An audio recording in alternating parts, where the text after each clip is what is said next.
Okay, well, Phil, let me know if you need anything. Enjoy the day. I mean, I had like 4 or 5 sales in 40 minutes. Can't really beat that. And I sold a MacArthur jersey. It's not easy.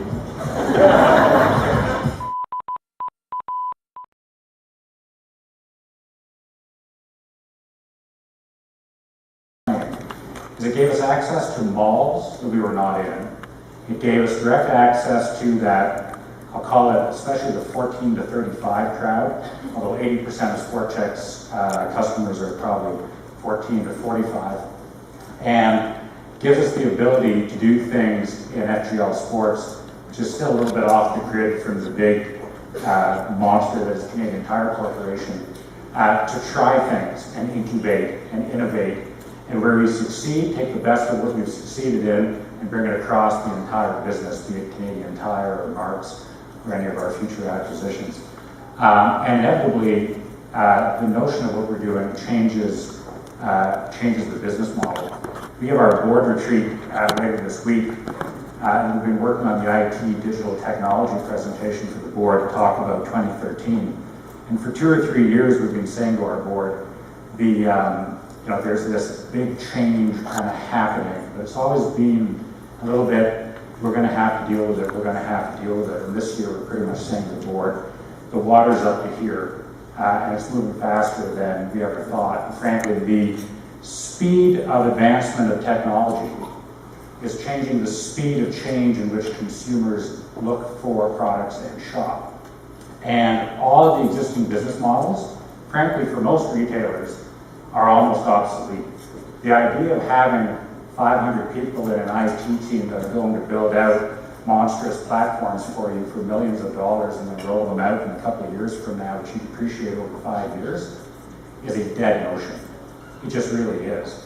Because behind that, there are things that are popping up all over the place. Take a guy like an Ali or Sarah at Well.ca, who he and I were on a panel last week together. And here's a guy that invented Brick Breaker, sold it, got some money, invented Well.ca just to sell consumables to people. Decided to innovate on that again, put up that wall in the Toronto subway station. It just looks like a picture of a shelf where all you have to do on your way home is click it with your camera, buy your consumable, it gets shipped to your house cheaper than you can buy it at Loblaws or Shoppers or Canadian Tire. What I love about that is not the wall. I love a guy's mind like that that's innovating, because people like him, and hundreds of people like him across Canada, are going to be innovating all the next best things in retail. And that's where we're going to go with Sport Chek. So about a week and a half ago, we announced that we're consolidating many of those banners I mentioned in FGL Sports down to 3 major ones. Sport Chek in most of Canada, Sports Experts in Quebec and Atmosphere, which really is a blank canvas brand right now, which is designed to go right after that and put the co-op on sale. We have some work to do on that. We also announced last week we're going to be adding 100 new stores in Canada. I guess technically at least 100 new stores, because we didn't want to give away all of our competitive intel for Sport Chek. So from a Canadian Tire point of view, from our CEO's point of view, this is the opportunity to get in and be very different. I view marketing and branding as pretty simple, right? Understand your customer extremely well. Understand the purpose that your brand serves in your customer's life, and then just put them together. And in the retail space, it's usually done at the store level, in the community, and through media channels. And I just want to kind of spin through this. So again, our customers at Sport Chek, we really have about 6 major segments. We have the high-end achiever that's making more than $200,000 a year, spending about $11,000 or $12,000 a year in the category. We have the aspiring achiever, it's probably making $100,000 a year and only spends about $3,000 in the category. We have this outdoor customer. It's interesting to look at it because the motivation of loving the outdoors cuts across these 3 customer bases. But there's one customer that just wants to go biking with her or his family. There's a customer that is an adrenaline junkie, wants to take a helicopter to the top of a mountain and ski down or bike down the other side of it. Then there's that nature lover. And then we have these health and fitness enthusiasts, which are mostly women, mostly middle-aged. More than half of them have kids out of the house. So we went and looked at once we really understood who the customer was. And we began to break apart, by the way, this notion that there's one customer. We had this notion for a little while at Canadian Tire that whether you're Canadian Tire or Marks or Sport Check, it's one company serving one customer. I don't think that's true. I eat at McDonald's with my kids. I have a 2-year-old and a 4-year-old son. I also eat at high-end restaurants with my wife. I am a completely different customer to those two restaurants. I have different needs and different wants out of those restaurants. If one company owned a McDonald's and a high-end restaurant and decided they wanted to look at me as one customer, they'd probably be blowing their marketing to me completely. Because where I want quick and fast and cheap and just basic at McDonald's, I want long, high-end, and a great experience out of that high-end restaurant. So we looked at our customers. In my politics days, we used to segment the country all the time. I worked with some great pollsters, as we used to call them. And one thing that they taught me was this notion of segment your audience from like 18 to 35, 35 to 55, and 55 to dead is not really the best way to do it. Your life when you're 18 is completely different than your life when you're 35. So to try to suggest you're going to market to a 20-year, a 20-year gap of customers is crazy. So we broke it down, knowing that most of our customers are college or university education. You're in university and college, 18 to 21, 22 to 25, you're getting your first job, 26 to 29, you're probably meeting the person you're going to spend your life with, 30 to 35, you're probably having kids, 35 to 45, you're spending all your money on your kids. And for us, 80% of our customers are under the age of 45, so we can almost just pause there. So take a look at magazine readership. Take a look at newspaper readership in those top lines. It's dying, if not dead. Meanwhile, TV, still huge. In fact, across all of the age categories, you're still averaging 18, 19, 20 hours a week of TV, an incredibly powerful medium, although obviously changing with PVR and with on-demand services. Then you look online, people using YouTube and Facebook and news sites, and you can see the drop-off really even after the age of 35 and the changing demographics. We put those numbers against our own consumer segments. And even here, if you look at women, health and fitness enthusiasts that actually, they may not use YouTube, but they're on news sites all the time. Never played, so. I'm a racquetball guy, but don't mind the cameras that film me because I was employee of the month. So did you look at any of the leaf gear? 20% off leaf gear here today. No leaf man? Good. Hi, Maria. You need a hand with anything? Looking at some Leaf jerseys, huh? She has a Lupul jersey? Can't beat that. I'm Phil. I'm Phil. I swear, yeah. Phil Johnson. Phil, employee of the month. Someone else said that too. Same hair. So this one slipped, you said? Do you want to try it on?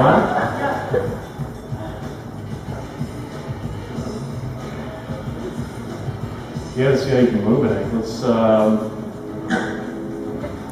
let me tote this up in the front for you then. Well, enjoy the rest of your day. Attention all customers, it's 20% off all leaf sale for the rest of the day. You really got it working here now. That's a nice shoe right there. Anything else you're interested in? 20% off all the leaf stuff. You want to head over there and take a look? Or MacArthur's on a bit of a roll on. You ever see him? He's doing pretty good right now. Yeah? We're gonna do it? Yeah? What a beauty this guy is. Want inside or do you want to pull over your inside? Finally broke the leg. Sold my first MacArthur jersey. Don't worry about these cameras. I was employed a month, so they're just doing an audio thing on me. Yeah, so. All I do is sell. All I do is win. Yeah. I don't know what that's like, but I'm guessing you're probably comfortable with you. Okay, well, Phil, let me know if you need anything. Enjoy the day. I mean, I had like 4 or 5 sales in 40 minutes. Can't really beat that. Nice old MacArthur jersey. It's not easy.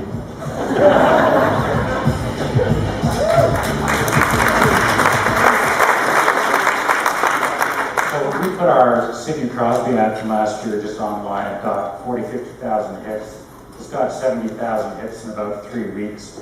And the Leafs took it to the Board of Governors meeting of the NHL and held it up as a new best practice for partnerships. So taking sponsorships and actually doing more with them, developing content out of them. A couple of videos I'm just going to skip over here. Talk about media channels. Flyers are a reality today. What you're seeing on the left is our old flyer. You're seeing on the right, at least what our new flyer check is going to look like for the time being. We designed it to be more on brand. We've taken lessons from the digital space and put it into the flyer. So we'll have probably 10 plates across the country with community event calendars in it, where we can try to program community events, be more relevant, push people online. What we really did was said, there's something about the flyer experience that should be replicated. So what we've done is we've worked with Facebook, their top folks out of New York, Toronto, and Steve Irvine, and crew are going to be here later today and tomorrow. We've built something that no retailer in North America has built, where we've said, let's put 10,000 products into the system, let's put 150 offers a week into the system, and let's let you go on and say, I only want to see health and fitness products, I only want to see new products, or I only want to see products that are 40% off or better. Don't show me anything else. And then what we'll do is ping your cell phone twice a week, or your email, and say we have new products for you. You'll go to your Facebook Sport Check page, and you'll see the new yoga mat, 50 off, $19.99. You can like it, you can share it, you can review it, you can buy it through the e-commerce site. We have places on the page for our vendors to be able to do branded content right there on the site. You can share stuff, there's polls, and really the objective is be able to show people a lot more product that they care about, so you don't have to search for a lot of the product that you don't care about. This will be launching later this fall, and again, so far no one's doing it. Again, this is, in my mind, an example of the next thing, not the best-in-class thing. Everyone is doing a digital flyer, everyone's doing a PDF of a flyer, everyone's doing a dynamic flyer. This actually puts all the choice for all the product in the entire lineup in your hands, and with your mobile device, you can download a coupon from that and take it in store, and you can have the exclusive deal because you're part of our online group. Digital advertising, this year we decided to start spending $100 grand a week on digital advertising, just begin to figure it out, and really figure it out. Tried cost per click, cost per engagement, behavioral, Pictella. We've gone across the board, we're beginning to run analytics on it. What we are seeing is we have to be able to build better analytics out of all of our digital advertising.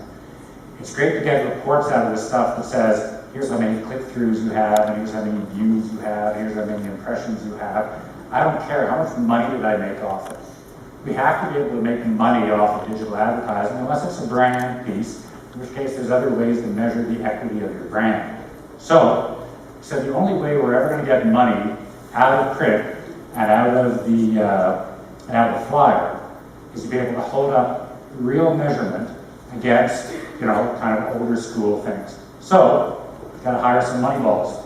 So, I've gone out and found 3 great analytics minds. One started 3 weeks ago, one starts next week, one starting in 2 weeks from now. Their first job is to go into the old-fashioned Cognos finance system and pull finance data out of everything. So if we're going to go out and sell in a digital ad this class, 8 weeks before we ever advertise this class, I'm making money on it. We're selling the glass in the store. So you set a baseline of profitability. Here's my gross profit on this class. Now I'm going to do a digital ad against this class for 20 grand. Great. I better get at least a 20 grand lift off that baseline, otherwise I'll just destroy shareholder value. So we said step A, on every single thing we do that touches product, build an 8-week baseline. Now measure the net lift in profit once we advertise against it. And what we've discovered in early testing is if the advertisement is only good for a week or 2, the actual net lift in profit continues for 3 or 4 more weeks before it settles back into the baseline. So then all you do is you measure the net lift in profit all the way back down to the baseline, and you now have a financial ROI from the channel. Where the analytics really comes in is when you've done enough of these after 6 months, you go back and do a regression analysis. You say, you know what we're discovering? Shoes really do well in CPE on the Cascal network, but outerwear does fantastically well in Google, but only in Southwest Ontario, but not the rest of the country. And all you need to do is run back-to-back-to-back regression. So the next time I come out and say, quick, I want a Columbia outerwear ad online, the analytics guys say, great, Columbia outerwear by region has to be on this channel in this kind of format to maximize its sales lifts. And we can give you a projection for what it's going to be based on the last 10. Here it is. That's where we're going on analytics. So the game plan is going into next year, we're going to pull at least a few $1 million out of the flyer spend and put it into digital with the benefit of being able to hold up an ROI that shows that digital has a bigger impact on sales than traditional print. Commerce website, I say commerce because so many C-suites are freaking out about their e-commerce, whatever, mobile commerce, smart TV commerce. There's so many different ways that commerce is blowing open. Again, this is why you need that innovation out there. And finally, I'll just talk about mass media before I wrap up. On the big advertising, like think TV big advertising, we've just wrapped up 4 spots for this fall. We said, back to the brand piece, TV is an inspirational medium. It's not meant to put a $79.99 snowboard on TV. It's just really uninspiring. That's what the other channels are for. So we've said we're either going to do 30-second category authority ads or 60-second brand position ads. But all of our TV spots for this fall will have embedded digital content for digital TVs. On top of that, though, I put a challenge with the team this spring. I said, I want to produce, outside of the big, impactful Hollywood kind of advertising, I want to produce a $30,000 ad and only run it digitally. And my poor guys at Sidley who were fantastic. They kind of freaked out a little bit and blinked a lot. I said, seriously, just go down to Queen and Spadina, do a soccer thing, get 4 freestylers, dress a couple up in suits, dress a guy up as a bike messenger, just do a spot. And what we did is we did the spot. I'm going to close out by showing you the spot. We, again, this was all about testing. So much of this is Wild West new. We said, let's test it. We said, let's create this spot, do a 15-second version of it, and do a, whatever it was, we said an 85-second version. Put the 85-second version onto Facebook for 5 days. Organically, let's see how many hits we get. Now do paid Facebook advertising against it, and it gets more hits. Now do 1 day of YouTube. And we're across that banner, we do a 15-second spot, get your 9 million impressions for $38,000 for 1 day on YouTube, and see how many people that drives. And in our particular case, we had 7,000 views organically. We screwed up the Facebook buy. It's supposed to do a 40K buy, they did a 4K buy, then it's 0. But on the 4K for Facebook, sorry Steve from Facebook, we got 5,000 more views off $4,000 of advertising. We did the YouTube spot for $38K, confirmed the 9 million impressions on the 15-second spot, and drove 58,000 views of the 85-second spot in 1 day. So you're going to see us probably doing 8 to 10 of these a year now. The difference is we'll probably put maybe $500,000 of digital buy against this through different channels. What I don't know yet is the impact of someone choosing to watch a 90-second spot on YouTube versus fast forwarding it through a 30-second spot on TV. I'll show you the fuller spot here.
total digital spend was probably about 4% of total marketing spend. This year, we pushed it to about 25% of total marketing spend. And if I'm not at least upwards or past 50 by this time next year, then I'm doing something horribly wrong. Because that's where people are consuming media. And the only thing that's going to slow me down, slow you down, slow others down, is being able to measure and analyze the impact of digital.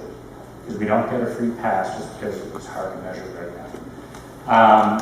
Other than that, our game plan is to go as digital as we possibly can with this grant, provide inspiration for a better you, and try to change the game completely, not only in marketing but in retail. So I'll pass it back over to David. Happy to take Q&A. Thanks very much.